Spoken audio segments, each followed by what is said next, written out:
విజయ్ కుమార్ గారు, already Janasena Telugu Desam party మధ్య సీట్ల సర్దుబాటుపై ఒక క్లారిటీ వచ్చింది. 8వ తారీఖున దానిపై స్పష్టత రావచ్చు అంటున్నారు. ఎంపీ స్థానాలకు సంబంధించి ఒక క్లారిటీ వచ్చింది, అలాగే పోటీ చేసే అసెంబ్లీ స్థానాలకు సంబంధించి ఒక క్లారిటీ వచ్చిందంటున్నారు. అంటే ఇప్పుడు 25 అని 27 అని రకరకాలుగా ప్రచారం జరుగుతున్న నేపథ్యం, అలాగే అధికార వైఎస్ఆర్ కాంగ్రెస్ పార్టీ కూడా దీన్ని లేవనెత్తుంది. నిన్న హరిరామ్ జోగి మాజీ ఎంపీ కూడా కొన్ని అంశాలని ప్రస్తావించారు. ఎక్కువ సీట్లు ఇవ్వాలి, 2.5 ఏళ్ళు పవన్ కళ్యాణ్ సీఎంగా ప్రకటించాలంటూ ఆ తరహా వ్యాఖ్యలు కూడా కొన్ని చేశారు. వీటిపై మీ స్పందన ఏంటి సార్? సతీష్ గారు, మీకు అలా ప్లానర్లో ఉన్న మిత్రులకి 10 టీవీ వీక్షకులకి అందరూ కూడా శుభోదయం అండి. Good morning sir.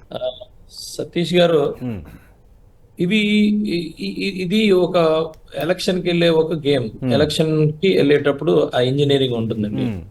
ఈ ఇంజనీరింగ్ లో మనం వాస్తవాలు తెలుసుకొని ఎంత నిజాయితీగా ఉంటే అంత మేలైన రిజల్ట్స్ వస్తాయి. సరే, డెఫినెట్ గా అభిప్రాయాలని గౌరవించాలి, ప్రతి ఒక్కరి అభిప్రాయం గౌరవించాలి. ఇటు వైఎస్ఆర్సీపీ పార్టీ మేము అనొచ్చు, మీరు 2019లో సింగిల్ లిస్ట్ అనౌన్స్ చేస్తారు, ఈరోజు లిస్ట్ అనౌన్స్ చేయడానికి కూడా ఎవడు లేరు, అది ఇదని అలాగే అనొచ్చు. కానీ అది ఇమ్మెటీరియల్, ఇదంతా కూడా వ్యూహమే. వాళ్ళు క్యాండిడేట్లు ఎవరు, మా క్యాండిడేట్లు ఎవరు, ఎవరి పరిస్థితి ఏంటి అనే దాని మీదే ఎక్కువగా కాన్సన్ట్రేషన్ చేసుకోవాల్సిన పరిస్థితి వస్తుంది. కమింగ్ టు ద పాయింట్, మాకు తెలుగుదేశం పార్టీకి ఇద్దరం కూడా కలిసింది కేవలం మా నాయకులు వాళ్ళ రాజకీయాలకో లేకపోతే వాళ్ళ అవసరాలకో కల్లా. ఇది ప్రజల నుంచి వచ్చిన పొత్తు, ప్రజలు కోరుకున్న పొత్తు. ప్రజలు ఆల్మోస్ట్ 2 years వెంటపడ్డారు, మీరు ఇద్దరు కలండి, లేదంటే చాలా ఇబ్బందులు పడిపోతాం, ఇంకా ఏం ఉండదు అనే ఉద్దేశం. మేబీ వైఎస్ఆర్సీపీ వాళ్ళు ఒప్పుకోకపోవచ్చు. అది మేమంత స్ట్రాంగ్ గా ఉండడానికి కారణం కూడా అదే. ఎందుకంటే వైఎస్ఆర్సీపీ పార్టీ ఎన్ని మాట్లాడినా, ఎంత చీల్చాలన్నా, కార్యకర్త స్థాయి నుంచి కూడా ఈ 4 సంవత్సరాల 10 నెలలు, 9 నెలలు 10 నెలలు కాలం కూడా వచ్చాం మనం. ఈ 4 సంవత్సరాల 10 నెలలు చేసిన హెరాస్మెంట్, చేసిన పరిపాలన ఈరోజు ఎన్నైనా కూడా తక్కువే. ఎంత ఇండివిజువల్ గా డ్యామేజ్ అయినా కూడా అపోజిషన్ పార్టీలు కానీ ప్రజలకు కానీ అది చాలా తక్కువే అవుతుంది. ఎందుకంటే అంతకన్నా ఎక్కువ ఈ 4 సంవత్సరాల 10 నెలలు జరిగింది రాష్ట్రంలో వాళ్ళ పరిపాలన. అధికార దుర్వినియోగం ఉన్నాయండి, పరిపాలన ఉన్నాయండి. అయితే ఇక్కడ పాయింట్ ఏంటంటే, సీట్లు ఎన్ని తీసుకోవాలి, ఎన్ని వాళ్ళు ఏదన్నా మాట్లాడతారు. అంటే 50 ఇవ్వకపోతే మీకెందుకు, అలాగే ఇలా రెచ్చగొడతా ఉంటారు. 20 ఏంటి, వాళ్ళు ఏమైనా భిక్షం పడి, ఇలా రకరకాలుగా మాట్లాడుతుంటారు. కానీ ఇక్కడ పవన్ కళ్యాణ్ గారు చాలా క్లియర్ గా మా సైడ్ నుంచి చాలా క్లియర్ గా చెప్పారు, అండ్ చంద్రబాబు నాయుడు గారు కూడా.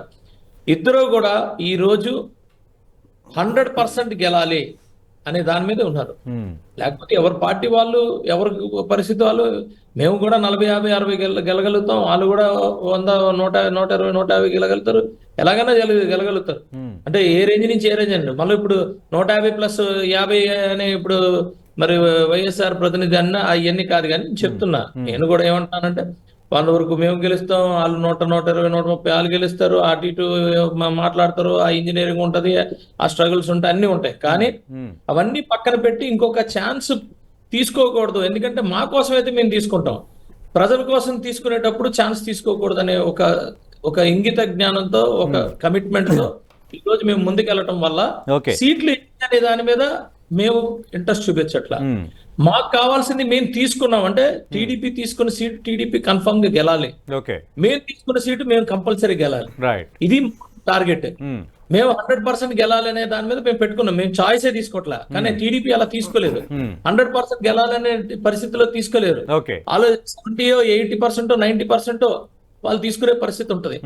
సో పుట్ టుగెదర్, ఓవరాల్ గా పుట్ టుగెదర్ మేము ఈ రోజు ప్రజల నుంచి వచ్చిన మంచి రెస్పాన్స్, ఈ రోజు ప్రజల నుంచి వచ్చిన ఆదరణ మేమేమవుతుందంటే, మేమైతే వైఎస్ఆర్సీపీ పార్టీ లాగా వై నాట్ 175 అనేది మాట్లాడడం, కాకపోతే 100% మేము 175 గెలడానికి మా వ్యూహాలన్నీ కూడా ఉన్నాయి.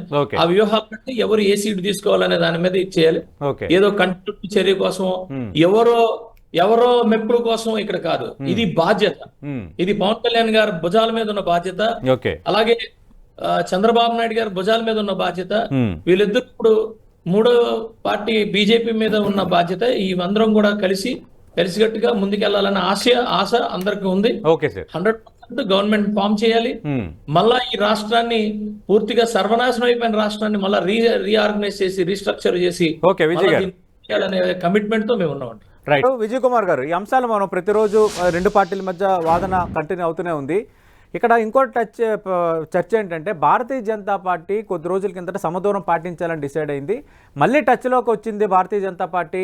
నిన్న టీడీపీ జనసేన అగ్రనేతలతో ఢిల్లీ నుంచి పార్టీ పెద్దలు మాట్లాడారు. పొత్తుకి మళ్ళీ సుముఖత వ్యక్తం చేస్తున్నారని అంటున్నారు. ఆ వార్తల్లో వాస్తవం ఎంత సార్? సతీష్ గారు, మేము భారతీయ జనతా పార్టీతో అలయన్స్ లో ఉన్నాం. మేమేం కంటిన్యూ చేసుకుంటే మేమేం తెలుగుదేశానికి వెళ్ళాలా. మేము భారతీయ జనతా పార్టీతో క్లియర్ గా చెప్పాం, ఇంత దారుణమైన పరిపాలన చేసి ఓన్లీ కేవలం స్వార్థం. మేము స్వార్థాలు ప్రతి ఒక్కరు అందరూ చూసారు. అన్ని కొన్ని వందలు వేల సంవత్సరాల నుంచి స్వార్థాలు అన్ని చూసారు. ఇంత దారుణమైన స్వార్థం ఎవడు చూడలే. అంత దారుణంగా అంటే నాది కాకపోతే నా చెల్లైనా కూడా నాకు అనవసరం, ఇష్టానుసారంగా ట్రోల్ చేయండి రా అన్న మనిషి ఎవడైనా ఉన్నాడండి ఇప్పుడు భూ ప్రపంచం మీద? ఎవడైనా ఉన్నాడండి? సొంత చెల్లి అంటే రక్తం ట్రోల్ చేస్తున్నారు. వాళ్ళ దగ్గరికి వెళ్ళి కాళ్ళు పట్టుకుంటున్న మీరు అందరిని మాట్లాడేది. పవన్ కళ్యాణ్ గారు తల్లిని తిట్టించిన వాళ్ళ దగ్గరికి వెళ్ళి పవన్ కళ్యాణ్ మీ పార్టీని అలాగా అని చెప్పి మాట్లాడిన వాళ్ళ దగ్గరికి వెళ్ళి మీరు ఇక్కడ కూర్చొని టీవీలో పెట్టుకుని మాట్లాడుతున్నారు. అర్థం కావట్లేదు.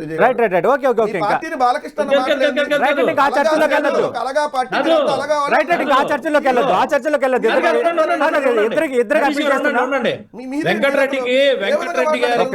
వెంకటరెడ్డి గారికి నేను అంటుంది ఓకే కాదనట్లా. వినండి, ప్రత్యర్థుల్ని అపోజిషన్ పార్టీ వాళ్ళని మీరు విమర్శించండి, కానీ అది ఏ స్థాయిలో విమర్శించాలో తెలియనప్పుడు వాళ్ళ క్యారెక్టర్లు, వాళ్ళ మనస్తత్వాలు, వాళ్ళ విజ్ఞతకి వదిలేస్తాం. ఇప్పుడు నేనేమో ఆవిడ గురించి నేనేం మాట్లాడలే, కానీ మీ గురించి మాట్లాడుతున్నా. చెల్లిని ఇష్టానుసారంగా ఎలా మాట్లాడుతున్నారండి? మీరు ఒక పార్టీయా? మీ నాయకుడు ఒక నాయకుడా? మీరేమో అంటే మీరు అమ్మఒడి ఇచ్చేస్తే మీకు ఓట్లు వేసేయాలా? మీ మనస్తత్వాలు తెలియాలా? బుద్ధి లేకపోతే సరే ఆయనకి మీరేమో మొత్తం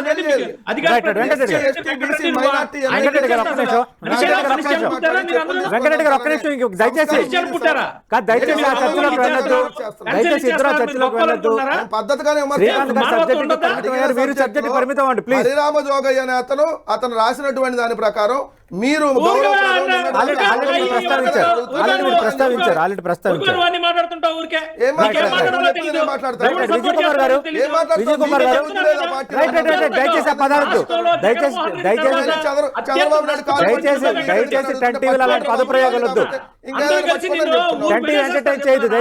పదప్రయోగాలు సబ్జెక్ట్ పరిమితం అవుదాం. ఇద్దరికి అప్పీల్ చేసిన సబ్జెక్ట్ పరిమితం అవుదాం. విజయ్ గారు ఆల్రెడీ జనసేనతో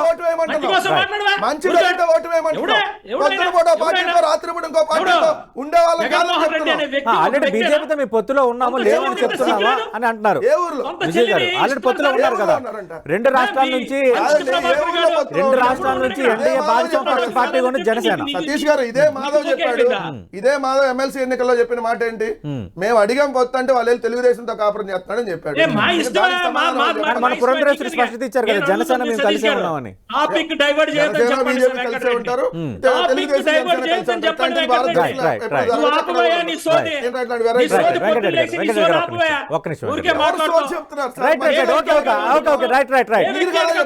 వెంకటరెడ్డి గారు విజయ్ కుమార్ గారు విజయ్ గారు సబ్జెక్ట్ లోకి వచ్చాడు సార్. విజయ్ గారు సబ్జెక్ట్ లోకి వచ్చాడు. వెంకటరెడ్డి గారు రాగండి.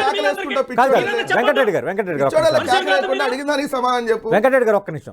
నేను అడిగిన దానికి సమాధానం చెప్పు. చెల్లిని తిట్టిస్తున్నారు, మీకు సిగ్గు లేదని అడుగుతున్నాను. ఎవరు తిట్టించారు? ఇంత దిగజారిపోవాలి. సోషల్ మీడియాలో హెవీగా ట్రోల్ చేస్తున్నారని. సోషల్ మీడియాలో వచ్చి ప్రధానికి ముఖ్యమంత్రి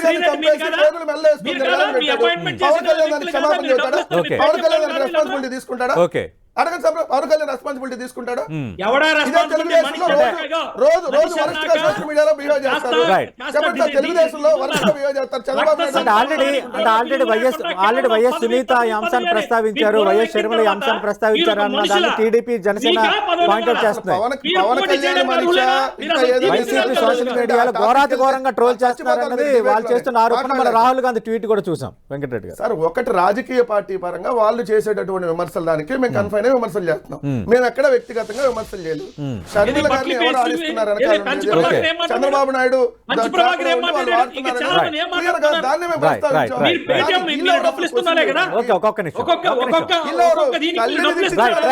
కాళ్ళు పట్టుకుంటున్న మీరు పవన్ కళ్యాణ్ గారు తల్లిని సిగ్గు ఎగ్గు లేకుండా మళ్ళీ వాళ్ళ దగ్గరికి వెళ్ళి మీరు ఎవరు మాట్లాడడానికి జనసేనకు మాట్లాడటానికి బుద్ధి ఉండాలి కదా. మీకన్నా ఉండాలి కదా డిబేట్ లో. పవన్ కళ్యాణ్ లేదు బుద్ధి జ్ఞానం, మీకన్నా ఉండాలి కదా డిబేట్ లో. నీకుందా బుద్ధి? పిచ్చి పిచ్చి మాటలు దయచేసి మాట్లాడొద్దు. నేను రెస్పెక్ట్ గా మాట్లాడినప్పుడు రెస్పెక్ట్ విజయ్ గారు ఒక్క నిమిషం ప్లీజ్ వాగుడు వాగి మీ పార్టీ విజయ్ గారు ఒక్క నిమిషం సార్. బాలకృష్ణ ఏదైతే అన్నాడో మీ పార్టీ అనేది విజయ్ గారు ఎవరు పదప్రయోగాలు వద్దు. శ్రీకాంత్ గారు ఉన్నారు, శాసనమండలి సభ్యులు, రెస్పెక్ట్ ఇవ్వాలి. మనం ఒక్క నిమిషం మనం మాట్లాడుకోవచ్చు కానీ పదప్రయోగాలు దయచేసి వద్దు. పదప్రయోగాలు వద్దు. రైట్ విజయ్ గారు ఒక్క నిమిషం సార్. విజయ్ గారు ప్లీజ్ కంట్రోల్. విజయ్ గారు ప్లీజ్ కంట్రోల్. రేపు మీరు ఎమ్మెల్యే అభ్యర్థి కూడా కాబోతున్నారు. దయచేసి ఒక్క నిమిషం సార్. ఒక్క నిమిషం.